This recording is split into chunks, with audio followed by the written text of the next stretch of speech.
Chapter number 11 सच्चा बालक। सच्चा बालक विषय हिंदी। समाधि भक्ता सच्चा बालक अब्दुल कादिर था। चैप्टर 11 पार्ट 1 सच्चा बालक। सच्चा बालक। ये मुसलमान का चैप्टर है। हाँ बालक।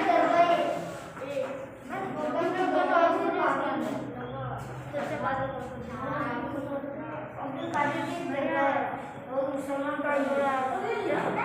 अरे मैं लिखना भी हूँ बस आयो कुछ नहीं कुछ आया डोंट टॉक।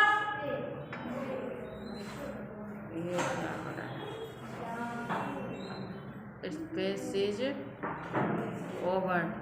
ओके चलो आज मैं ऐसे ही समझा देती हूँ, तो बंद होगा तो बताना। सच्चा बालक, रुको ना पहले मैं देखती हूँ मुझे दिख रहा है कि नहीं। इस जीवन प्रसंग में सच्चाई का महत्व बताया गया है। इसमें जो सच्चाई के बारे में बताया, जीवन में चाहे कितनी भी मुश्किलें आए पर जो मनुष्य अपने आदर्शों को नहीं छोड़ता है वही महान बनता है। मतलब सच बोलना है हर एक जगह।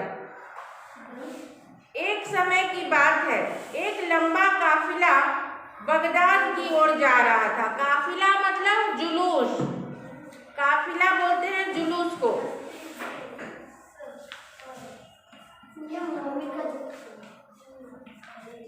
काफिला जुलूस बगदाद जगह का नाम है, बगदाद की ओर जा रहा था। रास्ते में उस पर डाकू टूट पड़े और लूट मार करने लगे।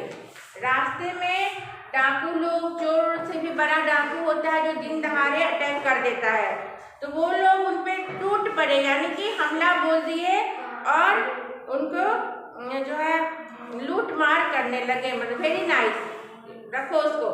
वो जो है लूट मार करने लगे उनसे, जो उनके पास कीमती चीजें थी, घड़ी वगैरह जो भी होगा वो उनसे लेने लग गए। जो जेवर पहने होंगे या अच्छे कपड़े होंगे, पैसे होंगे। उन काफिले में एक 9 वर्ष का बालक था। जुलूस में एक 9 साल का बच्चा भी था। वह एक और चुपचाप खड़ा रहकर इस लूट मार को देख रहा था। बच्चा तो ठिठक जाएगा, ऐसे लूट वगैरह की बात होगी तो वो एक जगह खड़े होकर चुपचाप देख रहा था। एक डाकू की नजर उस लड़के पर पड़ी। तभी बहुत सारे डाकू होंगे, गिरोह होगा, तो उसमें से एक की नजर उस बच्चे पे पड़ी कि यह चुपचाप खड़ा होकर देख रहा है। लड़के के पास आकर वह डाकू करक कर बोला, तेरे पास भी कुछ है? सोचा कि ये बच्चा भी कहीं कुछ छुपा के रखा होगा। तेरे पास भी कुछ है? लड़का, मेरे पास 40 असरफियां हैं। असरफी मतलब रुपए पैसे गिन्नी, पहले के जमाने में उसको असरफी बोलते थे। तो वो सोने चांदी के होते थे पहले सिक्के, उनको असरफी कहा जाता था। पैसे, असरफियां मतलब सिक्के लिख दूं या कुछ इसमें वर्ड दिया भी होगा, चलो बाद में देखती हूँ। रुपए पैसे इसका मतलब समझो। डाकू चकित होकर, चकित मतलब आश्चर्य में पढ़कर, आश्चर्यचकित होकर क्या कहा, तेरे पास 40 असरफियां हैं? वो बोला कि अरे इतना छोटा बच्चा 40 रखे हुआ है सोना चांदी का सिक्का। लड़का, जी हाँ। डाकू लड़के का हाथ पकड़कर सरदार के पास ले गया। वो उसका जो डाकू का भी सरदार होता है ना, हेड, तो वहां ले गया। उसने अपने सरदार से कहा, यह लड़का अपने पास 40 असरफियां बताता है, इसने कहीं पे 40 असरफियां छुपाया हुआ है। अपने सरदार सर को बोला। सरदार लड़के से, तेरी असरफियां कहाँ हैं? कहाँ है वो पैसे? कहाँ है तुम्हारे वो कीमती चीज? लड़के ने अपनी सदरी को फाड़ कर उसमें छुपी असरफियां निकाली। सदरी मतलब इसमें क्या दिया है वर्ड? पगड़ी है कि क्या है? जैकेट को बोल रहा है। जैकेट को सदरी वर्ड दिया है। बाप रे, सदरी निकलो, ये सब कुछ चलता है। सदरी मतलब जैकेट, जैकेट बोलते हैं ना हम लोग, जैकेट, उसी को जैकेट लिखा हो सकता है, जैकेट ही वर्ड हो, जो भी हो, जैकेट भी लिख सकते हो, जैकेट भी लिख सकते हो, तो भी सही है।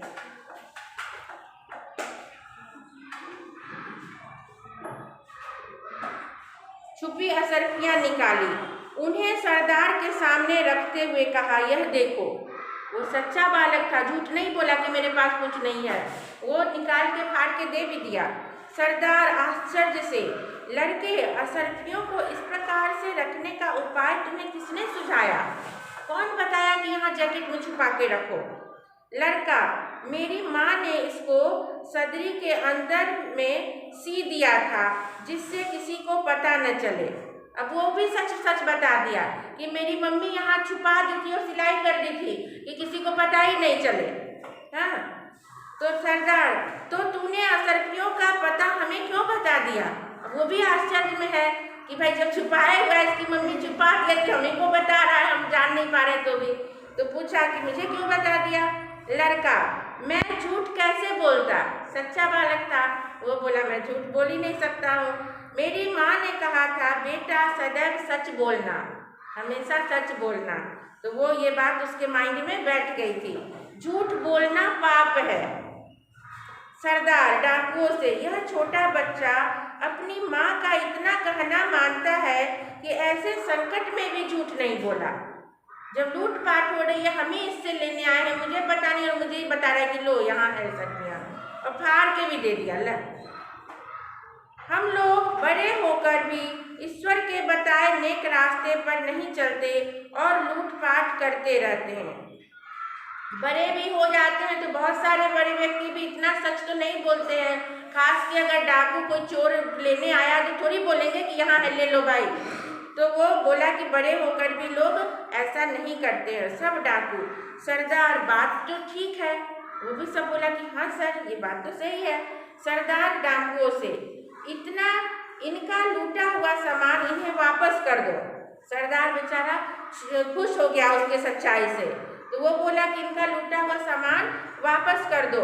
डाकुओं ने सब सामान वापस कर दिया और आगे कभी लूट मार न करने की प्रतिज्ञा की।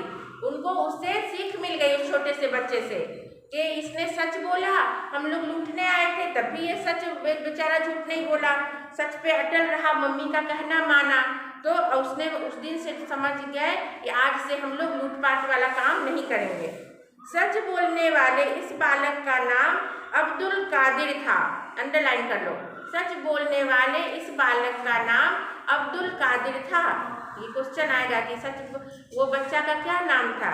9 साल के, उसकी आयु कितनी थी? 9 साल, 9 वर्ष। बड़ा होकर यह बालक महान संत हुआ। संत मतलब साधु, महात्मा, महान संत हुआ। उनकी समाधि बगदाद में है। बगदाद समाधि मतलब जो अपने आप शरीर को त्याग देते हैं, एक भगवान के तरफ से मृत्यु होती है ना, और साधु महात्मा जैसे जो लोग होते हैं, हाँ, जैसे कि बैठे बैठे तपस्या कर रहे हैं और अपना देह त्याग देते हैं, वो जैसे उनको समाधि लेना बोला जाता है। कोई जल के अंदर ऐसे बैठे बैठे अपने आप डूब जाते हैं, उनको समाधि लेना कहा जाता है। कौन?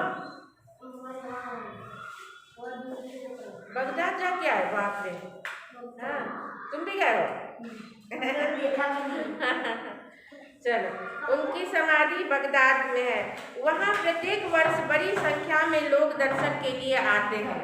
वहाँ लोग हर दिन कोई चीज़ बन जाता है ना दर्शनीय स्थल, तो वो वहाँ सब जानते होंगे कि ये जो है सच्चे बालक की, ये इस संत का ये समाधि स्थल है। ये रहा शब्दार्थ, छोटा ही सा है ये स्टोरी, क्वेश्चन आंसर लिखवाना होगा। काफिला, यात्रियों का समूह, वही जुलूस मैंने लिखाया, इसमें आप ये भी लिख सकते हो, यात्रियों का समूह। जुलूस भी सही है, यात्रियों का समूह ही तो जुलूस होता है, काफिला बन जाता है। सदरी, जैकेट, असरफियाँ, सोने के सिक्के, मैंने बताया ना असरफियाँ।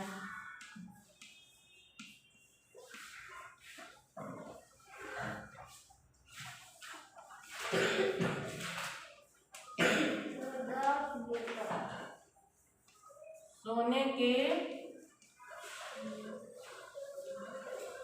सिक्के।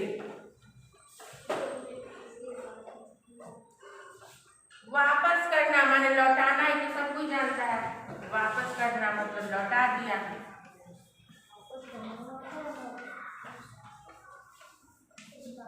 ठीक है, लिख लो।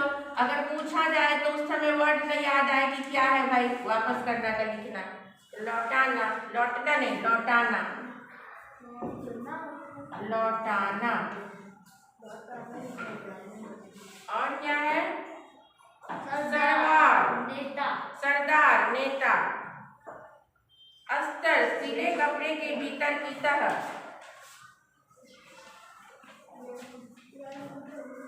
सरदार, नेता।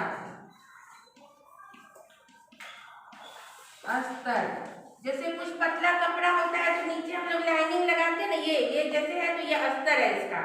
कोई फ्रॉक पतली है, कोई कपड़ा पतला है तो उसके अंदर एक और कपड़ा डाल देते हैं तो वो उसी को अस्तर बोला जाता है। तो सिले कपड़े के भीतर की तह। यहाँ पे लोग, मैं सुनती हूँ सब बोलते हैं लाइनिंग, इधर का नहीं है। सिले कपड़े के भीतर की तह।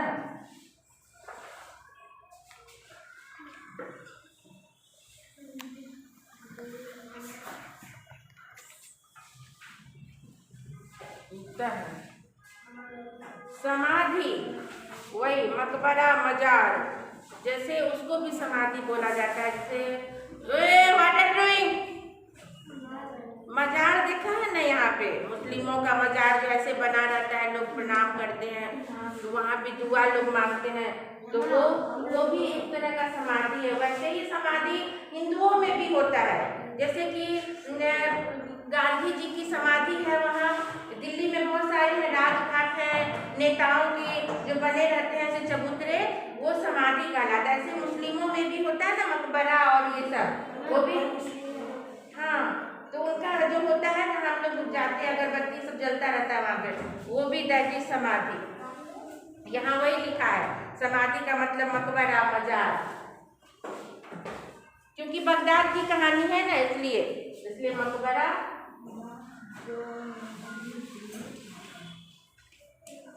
समाधि, मकबरा,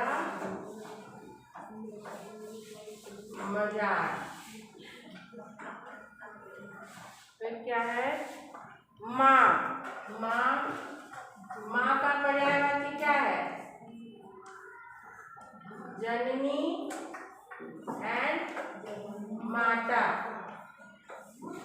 अम्बा भी बोल सकते हैं। सदैव, हमेशा, सदैव, हमेशा। फिर क्या है? सर्वदा, इसी का दूसरा वर्ड है सर्वदा। फिर है नेक, ईमानदार, ईश्वर,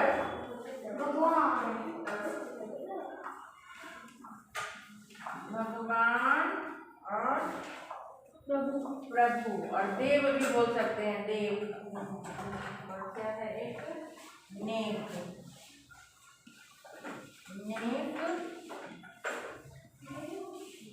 ईमान दार। इतने वर्ड इसमें दिए हैं। मुहावरे दो हैं, नेक रास्ते पर चलना यानी सही रास्ते पर चलना, करक कर बोलना यानी कठोरता से बोलना, करक कर जोर से बोलना, कठोरता से। जैसे मैम लोग डांटती हैं यानी करक के बोलती हैं। यस, ये वाला आपने कौन सा पूछा है? हाँ, मैं लिख लिया। देखो चैप्टर यहाँ लिखा है 9। आपने रिवीजन कल हाँ उसमें आया था। अच्छा, तो वीडियो तो मैं पहले बना लेती हूँ, धीरे धीरे बाद में जाता है। हाथी कहाँ रहता था। हाँ ये पहले वाला ये है। आपने 6th स्टैंडर्ड में हाँ हाँ 6th स्टैंडर्ड आपने वो क्लास में बनाया था। अच्छा उसमें बनाई थी। हाँ ओके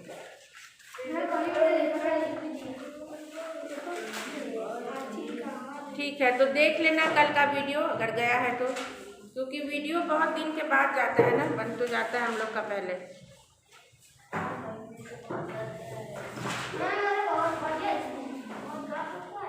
सच्चा बालक, आज मैं लाई नहीं ना, चश्मा है इसलिए बहुत प्रॉब्लम।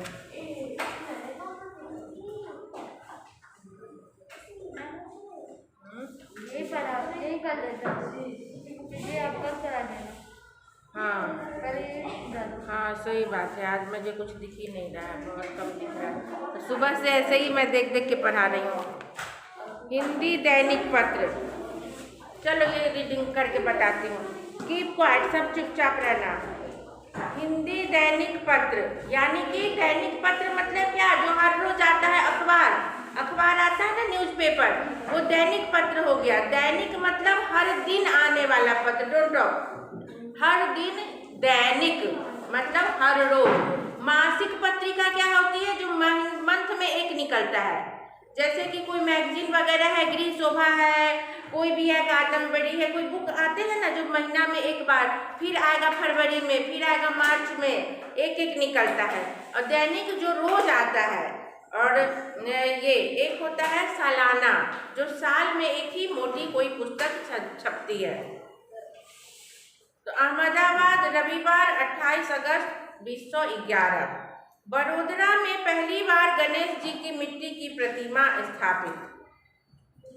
बड़ोदरा में 28 अगस्त का है ये 2011 का, कि बड़ौदा में पहली बार गणेश जी की मिट्टी की प्रतिमा, गणपति का पूजा करते हैं ना, तो स्थापित हुई होगी। बर्थडे के 8 दिन बाद। अच्छा 20 तारीख को मेरा बर्थडे। 28 अगस्त में। बड़ोदरा उत्सव प्रिय नगरी। बड़ोदरा में गणेशोत्सव के कुछ ही दिन शेष होने से शहर के छोटे मोटे युवक मंडलों द्वारा गणेश जी की प्रतिमा स्थापित करने के लिए तैयारियां शुरू कर दी गई हैं। इतना लंबा लाइन है, इसको छोटा छोटा करके पढ़ो। बड़ोदरा के बाद फुल स्टॉप है, यानी ये बड़ोदरा का न्यूज है। उत्सव प्रिय नगरी यानी कि बड़ोदरा में बहुत सारे उत्सव हमेशा हुआ करते हैं, इसलिए उत्सव प्रिय, वहाँ लोग उत्सव को बहुत धूमधाम से, बहुत मौज मस्ती से मनाते हैं, इसलिए बोला गया उत्सव प्रिय नगरी। बड़ोदरा में गणेशोत्सव यानी कि गणेश पूजा का जो उत्सव होता है, गणेशोत्सव फंक्शन, गणेश जी में 10 दिन रखते हैं, कोई 5 दिन रहते हैं, कोई, तो वो एक उत्सव जैसा हो गया, फंक्शन जैसा हो जाता है।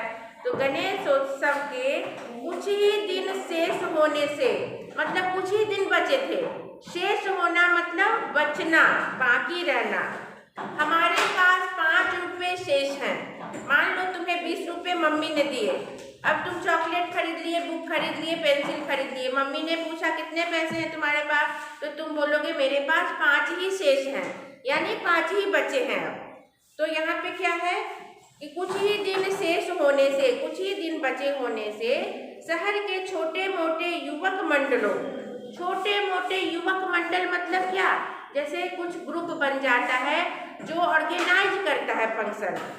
आप सोसाइटी में भी देखोगे कि इतनी बड़ी सोसाइटी है, पर कुछ लोग हैं, 5-10 लोग जो उसको करते हैं, स्थापित करते हैं, चंदा मांगते हैं सबसे, फिर उसको सजाते हैं, बाकी सब तो देखने जाते हैं। तो इसीलिए युवक मंडली वही कहलाता है। द्वारा गणेश जी की प्रतिमा स्थापित करने के लिए तैयारियां शुरू कर दी गई हैं। कुछ ही दिन बचे हैं गणेशोत्सव के और तैयारियां शुरू हो चुकी हैं। ऐसे समय पर्यावरण तथा पीओपी के प्रतिबंध को ध्यान में रख शहर के राजमहल रोड स्थित लारफलिया सार्वजनिक युवक मंडल ने इस वर्ष पहली बार गणेश जी की मिट्टी की प्रतिमा स्थापित करने का निर्णय किया है। ऐसे समय पर्यावरण तथा पीओपी के प्रतिबंध को ध्यान में रखकर, पर्यावरण मतलब पेड़ पौधे ज़्यादा नहीं काटे जाएं, पीओपी का नहीं बनाया जाए, यानी पीओपी से बनाने से क्या होता है, डोंट मेक नॉइज। पीओपी से जब मूर्ति बनाते हैं तो वो जल्दी पानी में नहीं गलता है, और जब मिट्टी से बनाते हैं तो वो गल जाते हैं मिट्टी के भगवान। हाँ, तो इसीलिए उन सभी को ध्यान में रखते हुए इस बार ये प्रतिबंध लगाया गया है कि पेड़ पौधे ज़्यादा न काटे जाएं साज सजावट के लिए, और न पीओपी का उपयोग किया जाए, मिट्टी का बनाया जाए। तो ऐसा यहाँ पे पहली बार गणेश जी की मिट्टी की प्रतिमा स्थापित करने का निर्णय लिया गया कि मिट्टी का ही लाया जाएगा। लालफलिया युवक मंडल द्वारा प्रथम बार 22 फुट ऊंची तथा 800 किलो वजन की विशालकाय गणेश जी की प्रतिमा बनाने का बीड़ा उठाया गया है। बीड़ा उठाना मतलब ठानना, संकल्प करना कि मैं इतने किलोमीटर, इतना ऊंचा, 22 फुट ऊंची, 22 फुट कितना हो गया, बहुत बड़ा हो गया, 22 फुट ऊंचा और इतना किलो, 800 किलो वजन का बड़ा लंबा चौड़ा गणेश जी बनाने का उसने संकल्प किया। बीड़ा उठाया मीन्स संकल्प किया। प्रतिमा के निर्माण के लिए कोलकाता से विशेष मूर्तिकार तपन मंडल के कलाकारों को बुलाया गया है। उस प्रतिमा के निर्माण के लिए, उतना विशालकाय मूर्ति बनाने के लिए कोलकाता से मंगाया गया मूर्तिकार, जो अच्छा मूर्ति बना सके, विशाल मूर्ति बना सके, कोलकाता से बुलाए गए। ये कौन थे? तपन मंडल के कलाकार थे। वह कलाकार पिछले 1.5 माह से शहर का मेहमान बना है। पिछले 1.5 माह से शहर का मेहमान बना है, यानी कि 1.5 महीने से पहले से उसको बुलाया गया है, तब जाके कंप्लीट होगा ना उतना बड़ा मूर्ति। तो इसीलिए मेहमान बने हैं, यानी कलकत्ता से आए तो यहाँ मेहमान हो गए यहाँ के लोगों के लिए। तथा शास्त्रोक्त विधि के अनुसार वह गणेश जी की मिट्टी की प्रतिमा को अंतिम रूप दे रहा है। अब शास्त्रोक्त विधि मतलब ऐसे ही नहीं मिट्टी का ऐसे बना लिया जाता है, उसमें बहुत विधि विधान होते हैं, क्योंकि वो भगवान मानते हैं ना हम लोग उसको। सीधे खिलौना तो बनाते नहीं हैं, वो भगवान है गणेश जी। तो बहुत सारी बातें शास्त्र में लिखी गई हैं, कहाँ से मिट्टी लाना है, कहाँ से पानी लाना है, उसमें क्या मिक्स करना है, ऐसे ऐसे करके बनाया जाता है विशालकाय मूर्ति, वरना मूर्ति टूट जाएगी, मूर्ति का कोई प्रभाव नहीं होगा। जैसे दुर्गा पूजा में भी सेम होता है। वो एक जो मूवी आया था उसमें देखा ना, डोला रे डोला गाना वाला, उसमें दिखाया था ना कि मूर्ति के लिए वो लोग जाते हैं उसके पास, चंद्रमुखी के पास, वहाँ से मिट्टी लाने। तो ऐसे बहुत सारे विधि विधान होते हैं भगवान के इसमें बनाने के लिए। तो वहाँ से विधि विधान के अनुसार इसे बनाया गया। बस ये भी छोटा ही सा चैप्टर है। Only you have to write and write the question answer, so many ना। इसमें तो क्वेश्चन आंसर है ही, और एक्स्ट्रा मैं इसमें से लिखवाती हूँ क्योंकि वर्कशीट में कितने मिनट हुए? 23। हाँ, 2 मिनट और कर लेते हैं। तो ठीक है, इसके भी कुछ होंगे वर्ड, शब्दार्थ, शब्दार्थ नॉट गिवन, शब्दार्थ of this chapter? No, not so many word, only 1 2। जैसे कि शेष मतलब बाकी, कितना बाकी है आपके पास, कितना बचा है, लिख लो। शेष का मतलब बाकी, ये मैं ठीक है।